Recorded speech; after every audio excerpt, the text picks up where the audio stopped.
नाज़िमा खे ॿुधाईंदा हलूं त थाणो बुलाखान में शहीद ज़ुल्फ़कार अली भुट्टो जी वरसी जी मुनासिबत सां तक़रीब कोठाई वई। रिपोर्ट कर रहे हैं शहबाज उमरानी।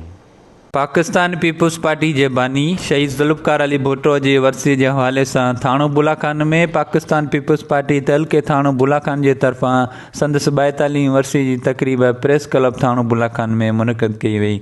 तकरीब में PPMP ज्ञानचंद इसरानी खुसूसी मेहमान की हैसियत से शिरकत कई, जॾहिं त तकरीब में पार्टी उहदेदारन, उस्तादन, शाइरन, अदीबन, लेखकन समेत मुख्तलिफ़ मकतब फ़िक्र के मानून वॾे अंग में शिरकत कई। तकरीब में शहीद ज़ुल्फ़कार अली भुट्टो भेटा पेश कई वई। उन मौके ते तकरीब में शिरकत कंदड़ मानून आवाज़ TV न्यूज़ से पंहिंजा वीचार वंडींदे चयो आहे त शहीद ज़ुल्फ़कार अली भुट्टो हिकिड़ी अज़ीम शख्सियत, दुनिया लेवल की अज़ीम शख्सियत ऐं पाकिस्तान पीपुल्स पार्टी जो उन बुनियाद विधो। पाकिस्तान पीपुल्स पार्टी ग़रीबन जी पार्टी है, जेका मिसकीनन पेर उघाड़न जी पार्टी है। अज असां पाकिस्तान पीपुल्स पार्टी तहलके थाणे बुलाखान की तरफा पंहिंजे अज़ीम कायद के भेटा पेश करे रहिया आहियूं। शहीद ज़ुल्फ़कार अली भुट्टे साहब जी 42वीं वरसी जो प्रोग्राम पाकिस्तान पीपल्स पार्टी तरफा रखियो वियो है, जैमें सवें कोस्तान वासियन शिरकत करे इहो साबित किया है तो असां शहीद ज़ुल्फ़कार अली पार्टी सां वफ़ादार आहियूं ऐं इंशाअल्लाह पाकिस्तान पीपल्स पार्टी प्लेटफॉर्म तां उन नज़रिए तां गरीब मिसकिन माण्हुनि जी ख़िदमत जो सिलसिलो जारी रहंदो। ताला ज़ुल्फ़कार अली भुट्टे साहब जी वरसी या प्रोग्राम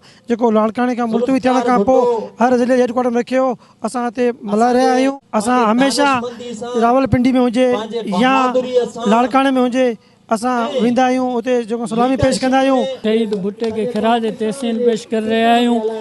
हुन ग़रीब माण्हुनि लाइ पंहिंजी जान जो नज़रानो ॾिनो ऐं पाकिस्तान में जमहूरियत जो अलम जेको आहे उहो बुलंद कयो ऐं हुन ज़ालिमनि जाबिरनि जे अॻियां पंहिंजो सिर कटाए त छॾियो पर हुन सिर झुकायो न। तकरीब के मेहमान खास PPMP ज्ञानचंद इसरानी आवाज़ TV न्यूज़ से ॻाल्हाईंदे जो 4 अप्रैल जो प्रोग्राम हो भुट्टे साहब जो वरसी जो वो पिंडी में रखियल हो, पर कोविड के करे यो प्रोग्राम कैंसिल किया वियो। उन खां पोइ असांजे पार्टी क़यादत इहो फ़ैसिलो कयो त इहो प्रोग्राम शहीद ज़ुल्फ़कार अली भुट्टे साहब जी वरसी उनके भेटा ॾियण लाइ नंढे पैमाने ते हर तहलके ऐं हर ज़िले में ये प्रोग्राम मुनक़द कया वञनि त जीअं त अॼु थाणे बुलाखान में असांजे पार्टी वर्करनि, तंज़ीम जे दोस्तनि, थाणे बुलाखान जो अवाम अॼु असां सां गॾु आहे।